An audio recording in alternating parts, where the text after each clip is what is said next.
Is it 2018 again? A lot of the financial factors at play this year are very evocative of 4 years ago.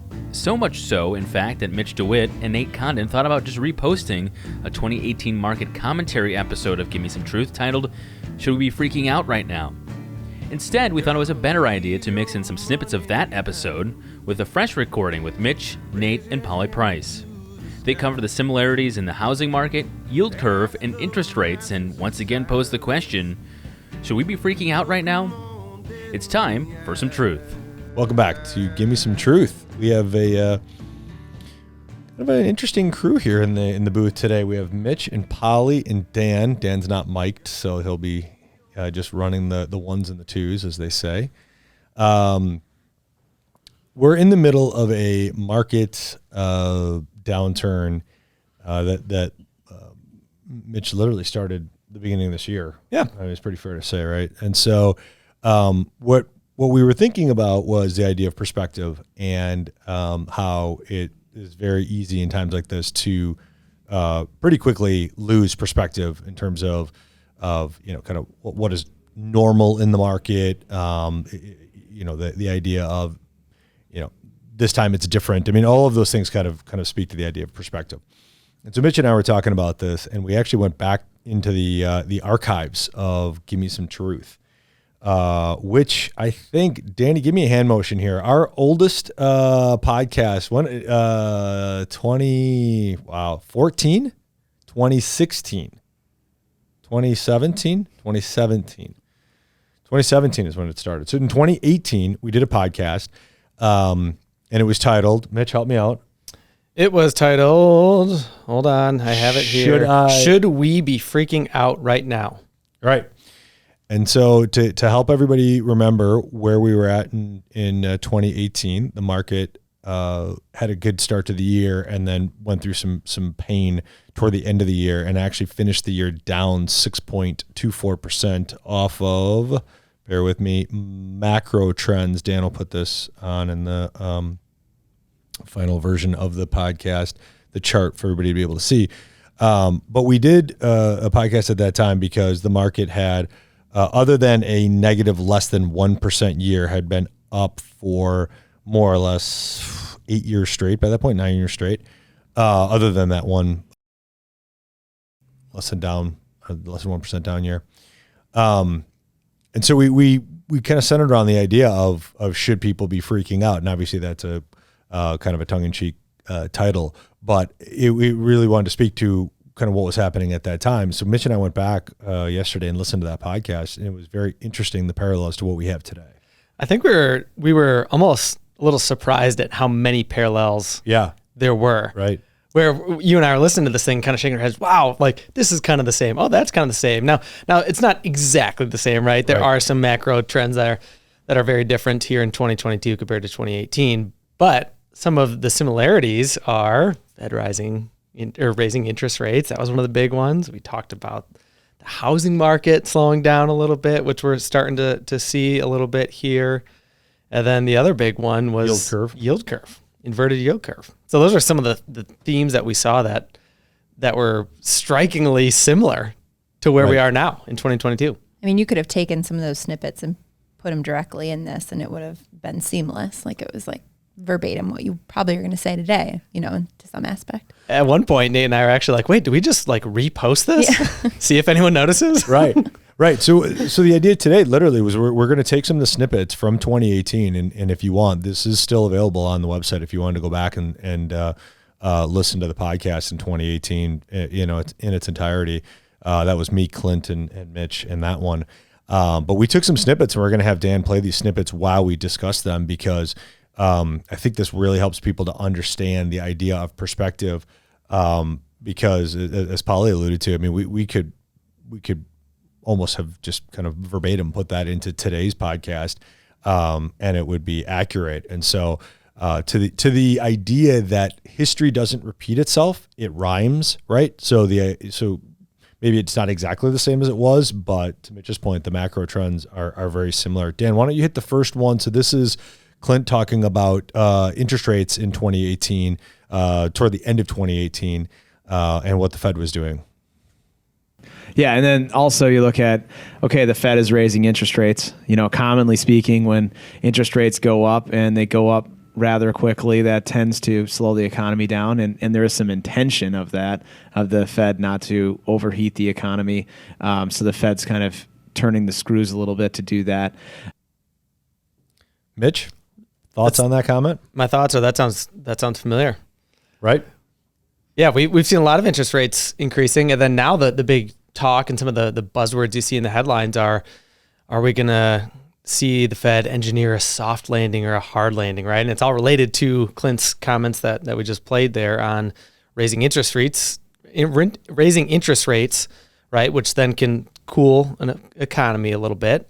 One of the differences I should also point out too, now compared to 2018, was the inflationary environment. So that's one of the biggest differences probably between the two podcasts, but there are a lot of similarities as we've discussed. So right now, inflation is one of the big things that we're also seeing in the news, and also what the Fed is trying to control to some extent, because it's at 9%.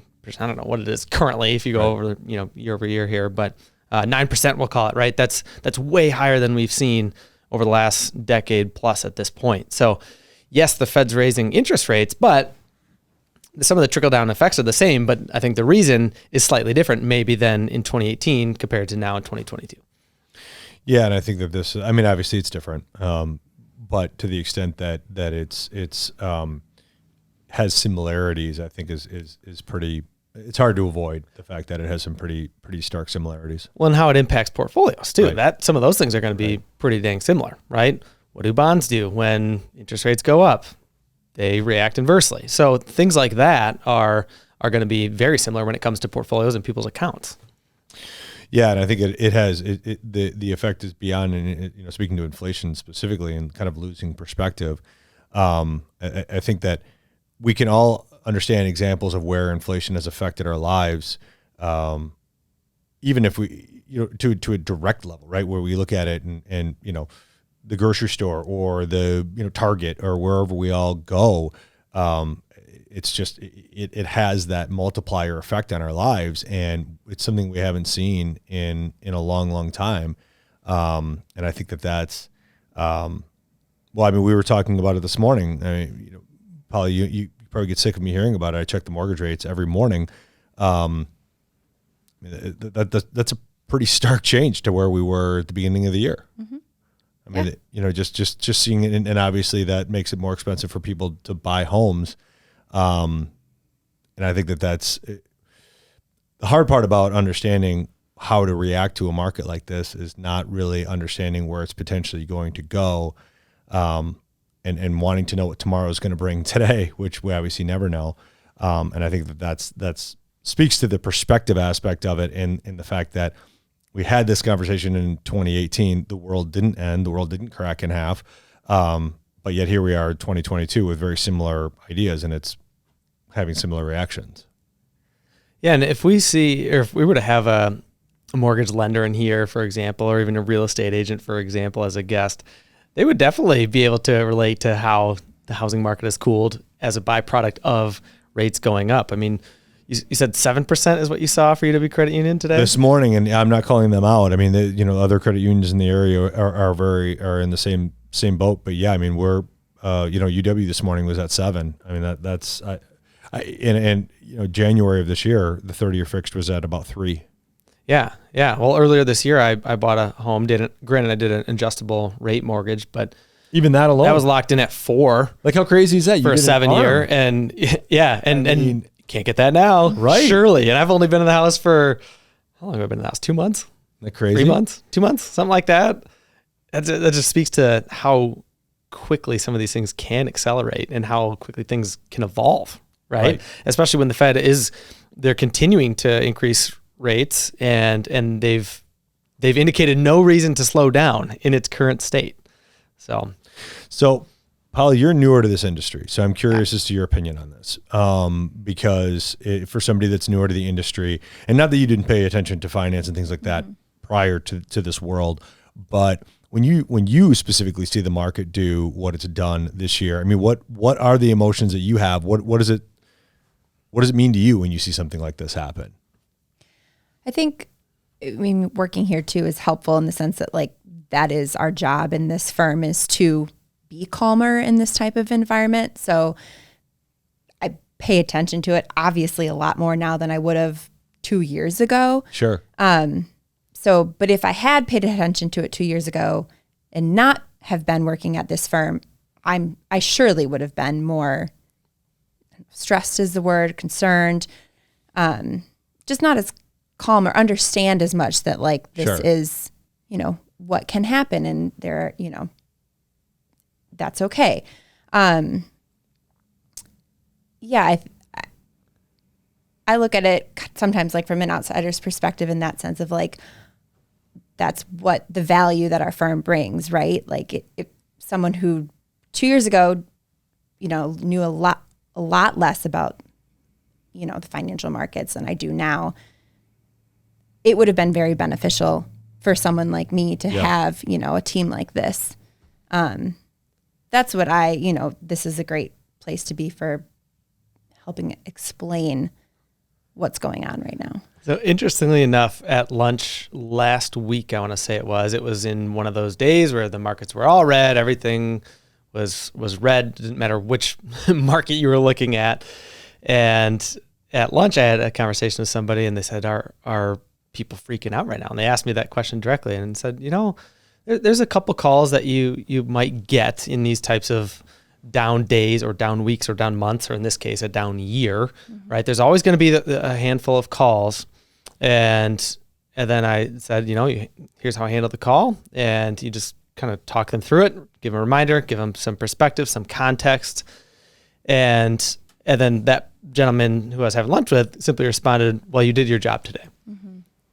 And we do a lot of things, obviously, as part of our jobs, whether it's actually building a portfolio, doing the financial planning, sending people their money when they need it in retirement, contributing it when they're building up towards retirement, right? Some of those sorts of things. But it was one of those realizations to me in that moment at lunch that my role that day was taking that phone call and speaking a little bit of truth, I'll say, and providing some context and perspective into, yes, things might be volatile. Yes, it might be a crazy market, but I still believe things are going to be okay. And that's why I believe, you on the other end of the phone in that situation should also be okay.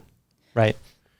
Yeah. And I think it's very easy when things get squirrely like they are now. It's very easy for us to lose context of what this means, right? So we saw a lot of the headlines in a kind of drive it back to 2018 from the conversation that we were having earlier. We had a lot of similar calls, and it was understandable because as I said before, I mean, other than a couple little blip years within there, it was more or less 9 straight years of up markets up to that point from 2009, to 2018. And so it was natural. I mean, people kind of got almost lulled into a false sense of this is normal, i.e. 9 straight years of up markets. And so we had people that were concerned at that point. And then, Mitch, what happened in 2019? Well, the beginning of the pandemic. Is that what you're referring to? No, the market in 2019. Sorry. I mean, we had a few good years. Right. We had a few good years. Right. Even with I guess the U.S. wasn't really impacted from a COVID perspective more until 2020. But we had some continued bull, right, I will say, for a while. And I was going to say this till later in the podcast, but now might be a good time, actually. I was curious. I checked the date of when this 2018 podcast that we're referencing over and over, that was posted on 11/17, looks like, of 2018. And I checked out what the S&P closed the day before that podcast was launched. Any guesses on what the S&P closed at? And then also as of this recording right now, S&P 500 3669, we'll call it. And keep in mind, we're down this year, right? We're in correction territory. I'll call it 3669, 3670 currently. So 3600 is what it is, more or less. 3600 is what it is at the time they're recording, a shade above that. Yep. Right. And you're saying, where was it? Where was it 4 years ago when the market closed before this podcast was launched back in 2018? So where was it back then? I'm going to say November 2018. It was 2,700, 2,800. Polly, what are you going to guess? 25. Okay, Nate's pretty close. Or should I refer to you as the moderator? I know in the last one. That was one of the one of the jokes in the last Very podcast. strictly enforcing the Not moderator. Not Mr. role. Moderator. The moderator, or not even the moderator, just moderator was pretty dang close. So I've got 27.55 here. So you actually pretty much nailed it, moderator. And Polly, you're a little more bearish maybe, but Sure. in either case, 2,500, 2,600, 27, 20, right? In either case, here we are 4 years later, and the headlines are freaking out. Some people are freaking out, right? There's a little bit less sentiment going forward, I think, but we're still up, rough math, 30% since then? Sure. Just using the S&P as the benchmark Right. index? And let me make one comment on that. The podcast was recorded at that time in November of 18. Why? Because the market had just gotten hammered for a period of time up to that point. So we were recording it because, quote, the sky was starting to fall, if you will. And so even in that environment, to your point, to where we're at now, I mean, people would have guessed at that time.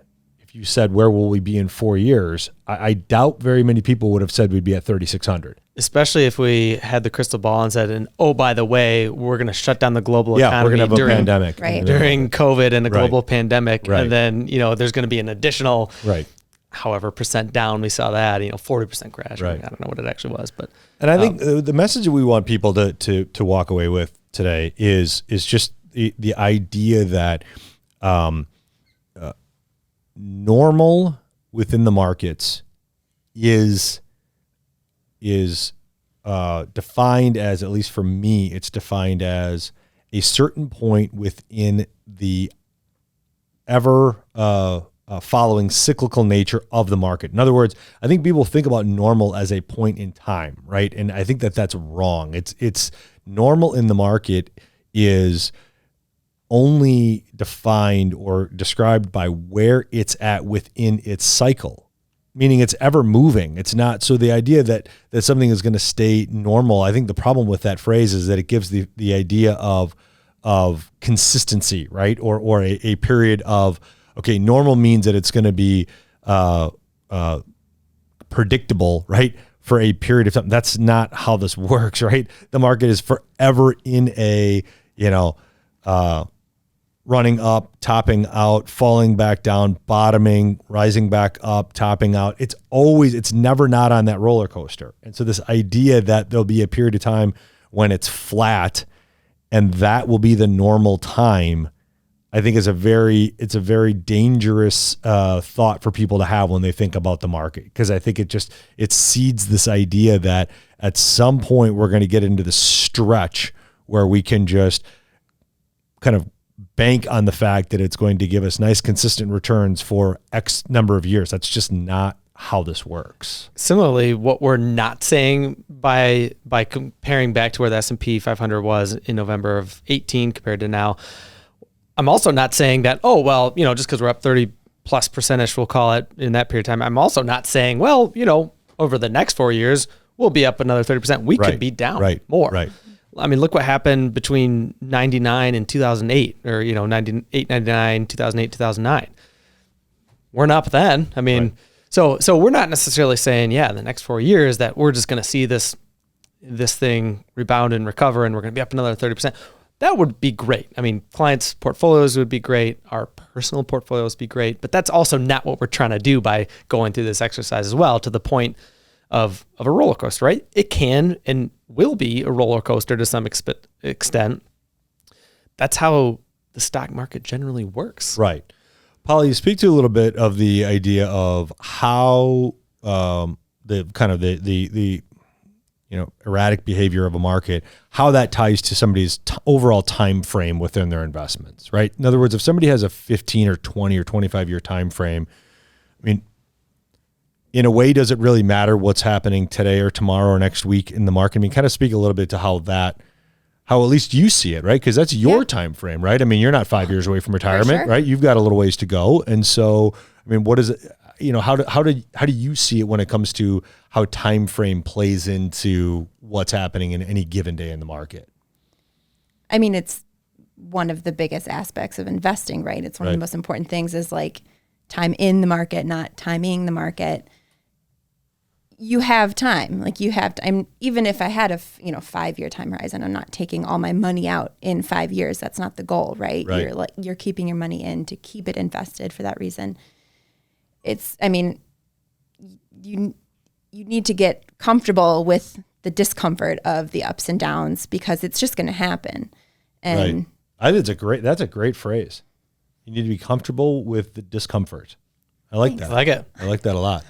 well, I want to harken back to your question before too, because you were asking like, how this environment or, working here has affected like how I now see the markets. And selfishly, it's a really great learning opportunity too, right? Sure. For me, if I had started here, in 2017 or whenever, and it had just been, the middle of, years of a bull run, great, that would have been great. But there's so much more to learn about this industry that you can't really learn hands-on in that type of environment. Whereas now, we're talking about inverted yield curves and all that fun stuff, which is, checking mortgage rates every morning. Like that's interesting, Right. Which that's usually a of Nate what it- thing on the right, mortgages. right. Not all of us do Yeah. that. because of what it's implicating, right?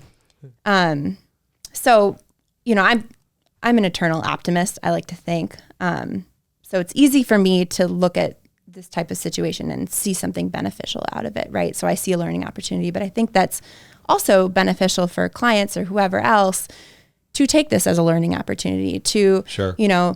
When something like this happens, don't just freak out, become curious about it, do some learning on your own, listen to our podcast, call your advisor, get some professional advice. Don't just listen to whatever headline you see pop up first on like your Twitter feed, So I don't know. Everything you have to take in strides, but it's beneficial in some ways, and you got to look at that side of it to kind of break free of the noise. Dan, I got a question here. Do we have inverted yield curve? What is clip? What's the word I'm looking for? Snippet. Snippet. Sure. Do we have that? Polly talked about some inverted yield curve there. Let's complement that. What do we got? So this was again Clint from 2018. November 2018. We're also seeing that as a result of those higher interest rates, there's something called the inverted yield curve.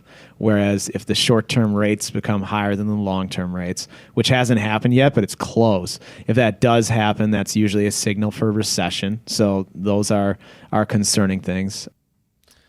Yeah, and just very quickly, because we hear this phrase all the time in the media, and not to get too elementary, but I want to make sure people understand what we're talking about here. The yield curve is simply put a measure of what a bond, or, kind of in generalities, what bonds are paying, whether it's a 1-year bond, a 5-year bond, a 10-year bond, a 30-year bond, whatever it might be, right? 1, 2, whatever it might be. The arc of what they're paying by way of interest rate. And you would assume that a shorter term bond, a 1-year bond, like a 1-year CD, for example, is going to pay a lower interest rate than a 2-year bond or a 10-year bond or a 30-year bond, because you as the buyer are taking more risk in that you're having to hold it for a longer period of time. Therefore, I should get a higher interest rate for taking that risk. It's the same reason why 30-year mortgages have a higher interest rate typically than a 15-year mortgage, because it's a longer period of time that you're obligated. Therefore, there's a higher interest rate associated with it.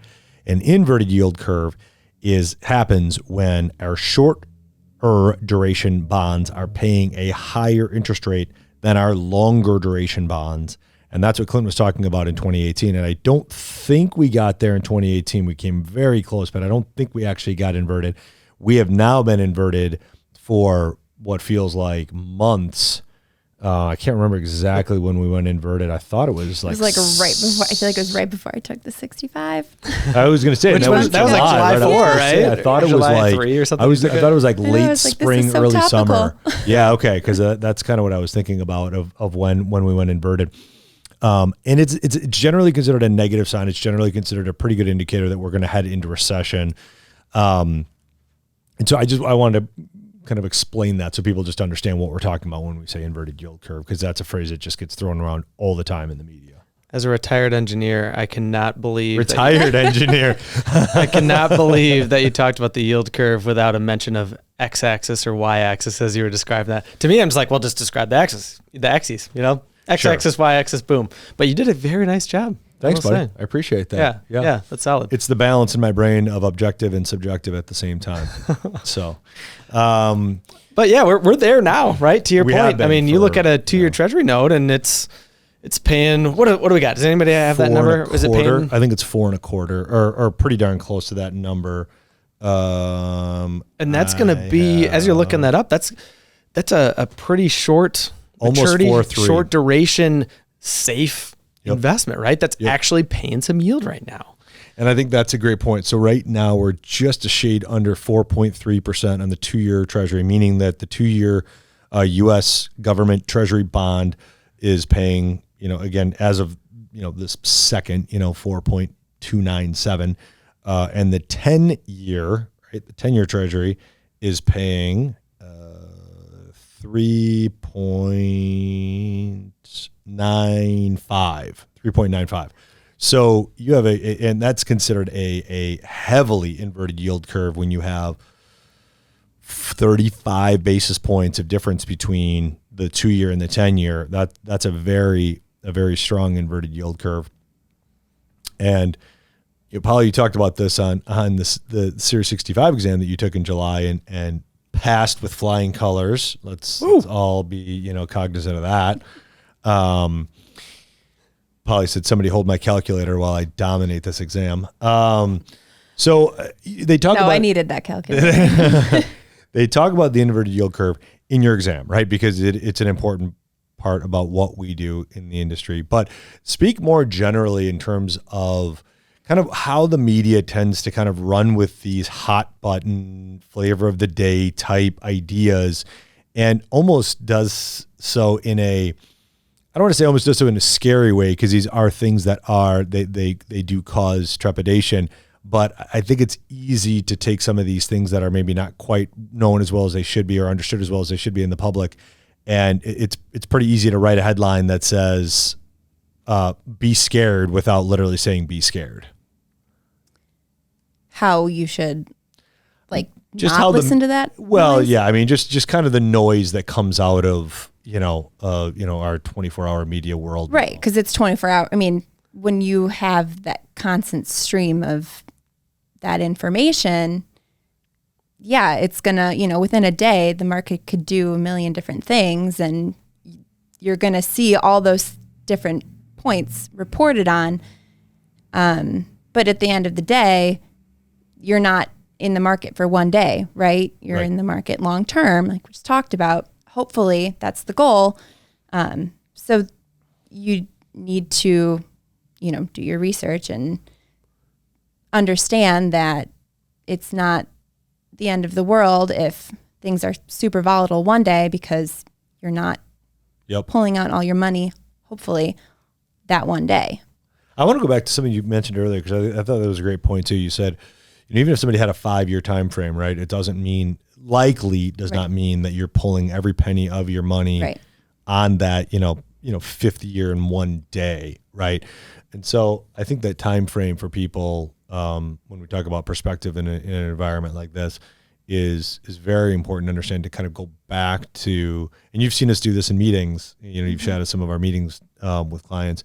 What do we go back to your time frame, right? We go back to your risk tolerance. We go back to the fact that, to your point, whenever X is on that day, you don't need every penny of your money. You might start taking some of your money at that time, but you don't need every penny of your money to be withdrawn on that day.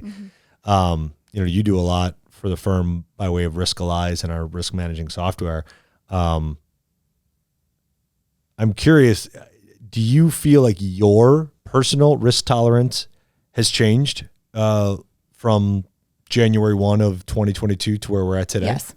It has. Of course. Yeah. Interesting. And I asked that not knowing the answer to that question. That's very interesting. Okay. Yeah. Just understanding that, not that it's that far in the future, but like having decades yet until my husband and I retire gives me more willingness to be riskier. With that said, when I did my risk lives, it came back relatively conservative, but I think it's just the power of knowledge, right? Sure, it's just the power of knowing that. Makes it less scary. Exactly. Yeah. It takes away, it reveals what's behind the curtain a little bit and, lets you know that there are ways to diversify and make sure that you're not, setting yourself up for failure. So how does that change if and when Bobby becomes a professional golfer? Does that changes, right? Because then like the millions of dollars that flow into the Price household now are no, we're not. We're banking on our daughter becoming a professional golfer. Bobby's, God love him, but I think that ship has sailed. It's the realization of all of us weekend warrior athletes that the bread's not being buttered by our tournament winnings. So. Not financially anyway. Not financially. There's other benefits. Yeah, of course.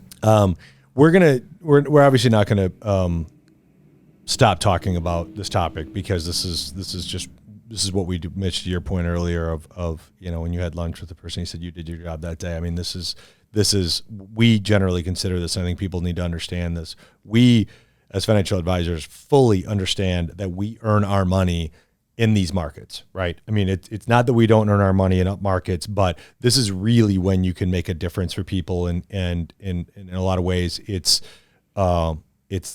being the psychologist and not necessarily being the, finance major that helps people. And I think that's part of the most rewarding aspect of this career,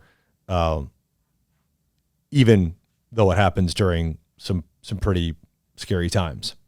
Yeah, and I think we've talked about this internally. I don't know if it's been executed yet, but Alicia is very big on behavioral finance, which speaks to a lot of these types of topics.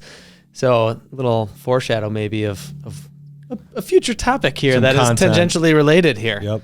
So we will continue the content. Dan always keeps us in line on creating and executing on some of the ideas that we have. Right.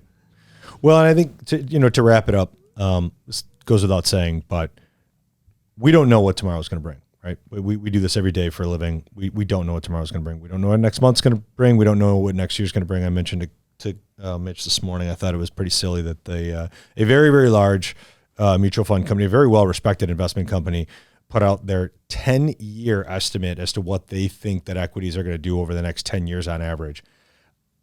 That gets beyond the level of silly, in my opinion, that we're trying to nail down what's going to happen in the next 10 years, let alone, we can't figure out what's going to happen next month. So that's a little silly to me. So I think we just need to be careful when we read, prognostications of what's going to happen. We don't know what's going to happen, but what we do know is, as ugly as it may get, there's never been a time where brighter days didn't shine after the thunderstorm went over the house, and we are here to provide that stability, even if it is just a reassuring phone call or message. Please reach out to us and understand that you're not bothersome to us by any means. If you reach out to us during these times and say, "Hey, I'm freaked out. What should I be doing? What should I be thinking? Help me to get past this thought in my head." You're not bothering any of us if you have those thoughts and you want to talk it through.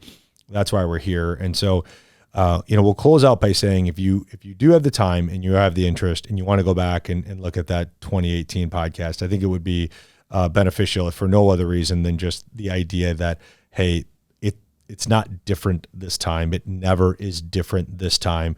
It might have different trends, but it's very similar in terms of how this all works.